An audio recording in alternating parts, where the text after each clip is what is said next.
Yo, what's good, everybody? Now, before anybody says anything, I miss MJ Mondays. I'm very aware of that. But your boy was sick since Saturday. I had the stomach flu. I had the fever. My head was hurting. I was weak. I was pale. Yo, like the worst sickness I ever had in my entire life. Like, it was bad. I'll tell you this right now. I don't know how many like Advil and Tylenol I took and how many times I had to drink like Gatorade and water and all that kind of stuff. And I don't even need to mention how many times I went to the bathroom.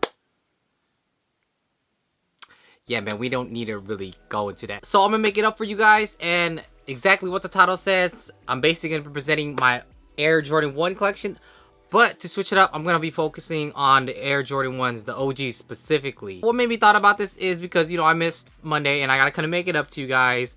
So I'm gonna talk about the ones, you know, in general, the ones I'm missing, the thrill of it, everything in general about the ones, what I like about it, and just the shoe itself. So without further ado, let's just jump right into it, y'all. Now, before I do get into the sneakers, I did want to point out how the box is, and just want to mention this is the original box from 1985. You know, something about having the original box with the ones in your collection is something really amazing to have. Now, the one thing I do always get asked mainly is what OG ones I always am missing, or the ones I'm pretty much missing, or the ones I always ask like, yo, Rolo, what's the OG ones you're always missing? And I always tell them, you know, I do have 17 out of 20 that I am currently right now. I got 17 out of 20, and I'm not including the samples, I'm not including the prototypes or the ones that did get scrapped. Basically, you know what I mean, just the ones that were out to the public, or the ones that were obtainable for the ones, you know, that people could obtain. You know, talking about this video, I gotta mention a couple things here. There's a couple sets of like these guys here, and you know, I gotta talk about the fake ones, the KOs, the, you know, the metallic series and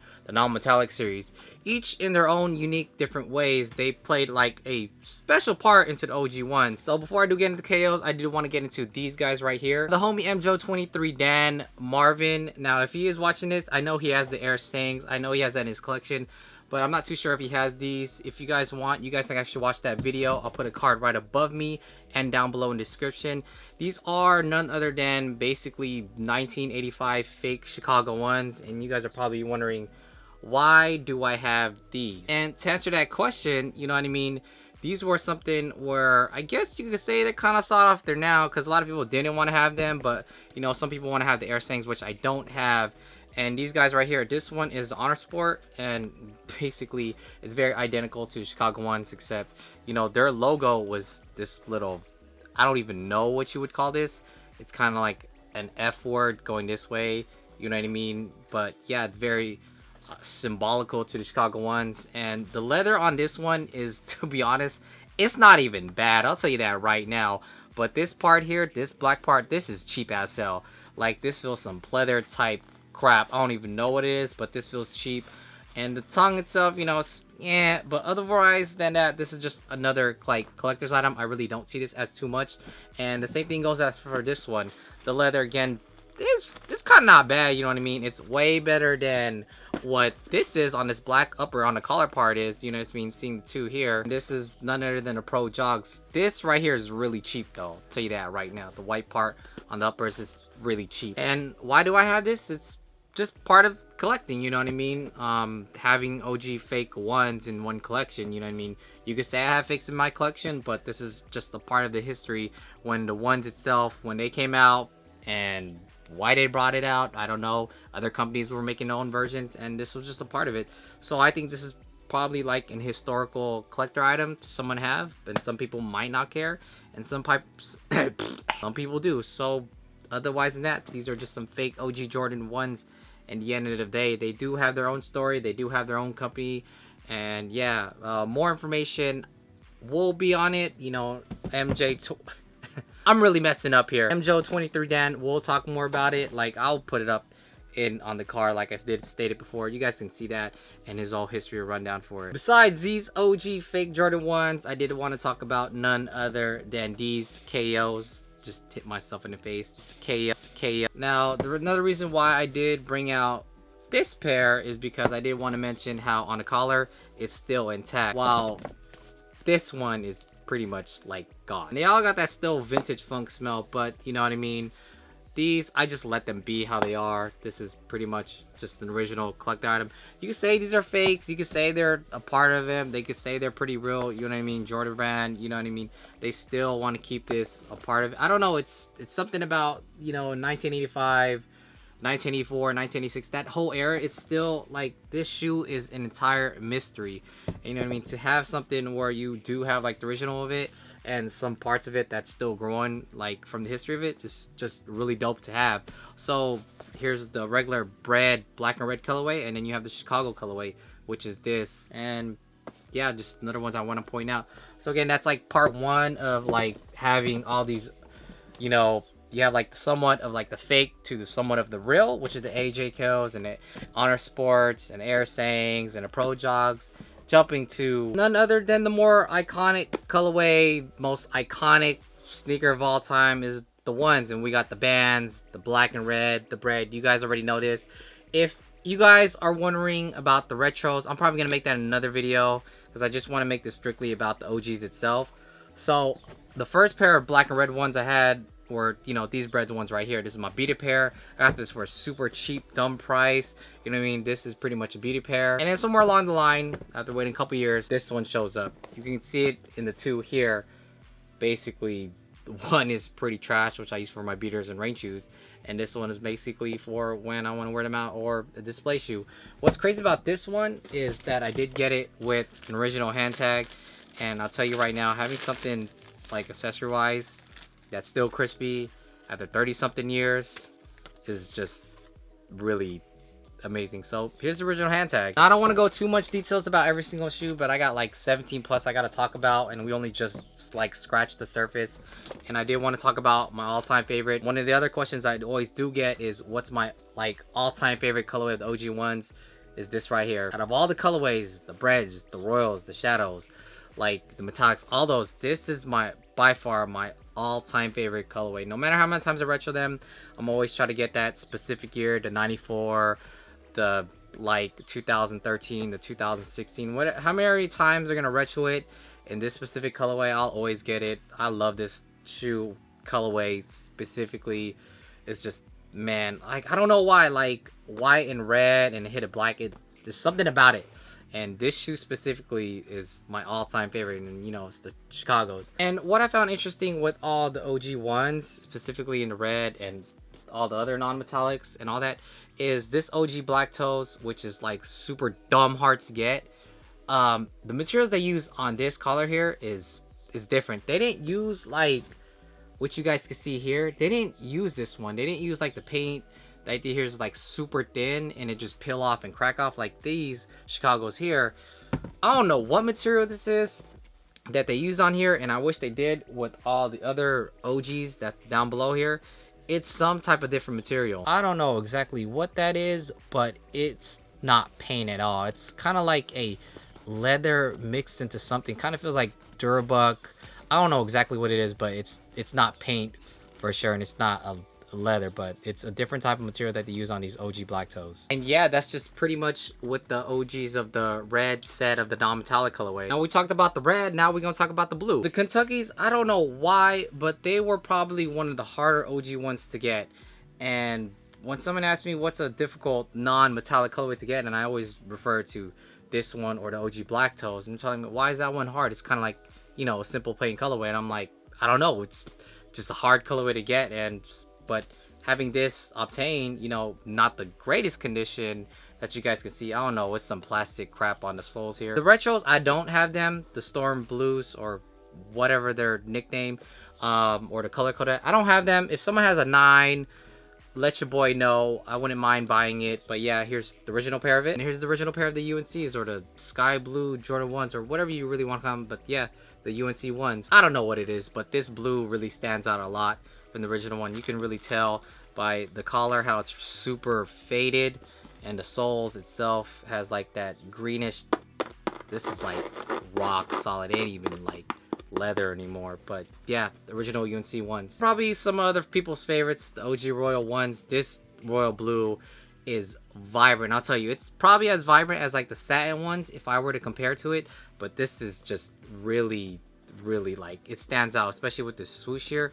But I did want to mention how like as over time it does get yellow, which is all easily fixed, you know, with soy sauce and yeah, original royals. Going to the last set of the non-metallic series, we have none other than like your gray, white, and black tones. And this one, although it did retro in the countdown package and in 2014, this is the original set of the black and white. This one is high cut. This one took me a little time to find, but you know, finding and obtaining them is just the thrill of the hunt, and that's super dope.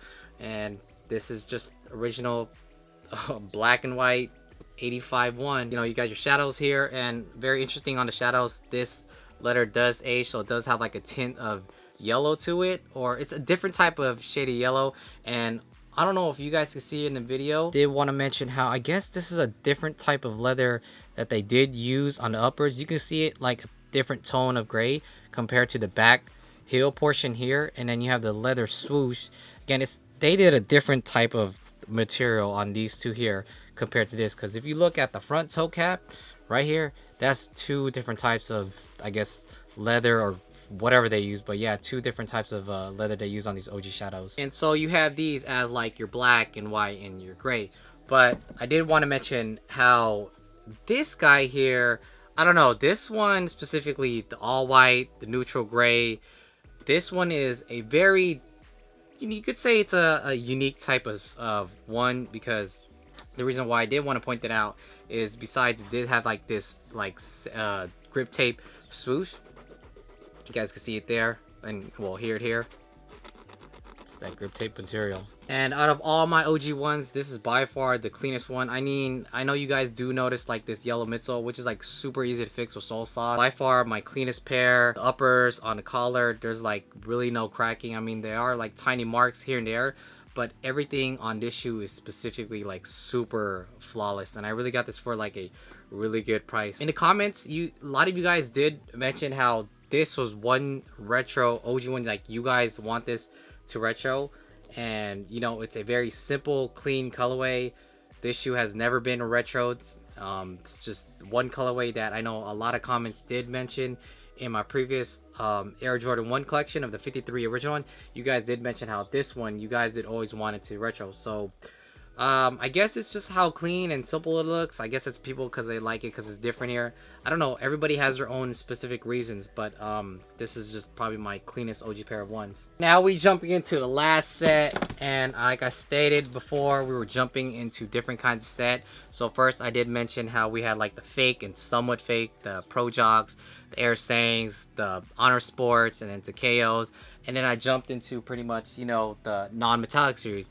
Now I'm jumping to more of what I get a lot of questions on, and based on these OG ones, the metallic series. Now, one of the questions I see from time to time, and people would always ask me from time to time, is why are the metallic series harder to obtain? You know, why are they harder to get compared to like the non-metallic series? These were more widely available compared to these, and from my knowledge and from what people would always tell me is, one, like these were, I guess, specifically meant for like college teams and certain NBA basketball player teams during back in the day in 1985, 1986. You guys got to remember, like, this shoe is 30 plus years old. This shoe is way older than me. No one knew back then was like shoe collecting was going to be a thing in the future. No one really thought of that. So I think a lot of times people would trash these, and it became harder and harder. And you know, their color coding matching with shoe had to be like more all white, and I guess they hit it with the hit of like whatever color. So you have your blue, the red, the green, the purple. Very interesting. It was like a rainbow type,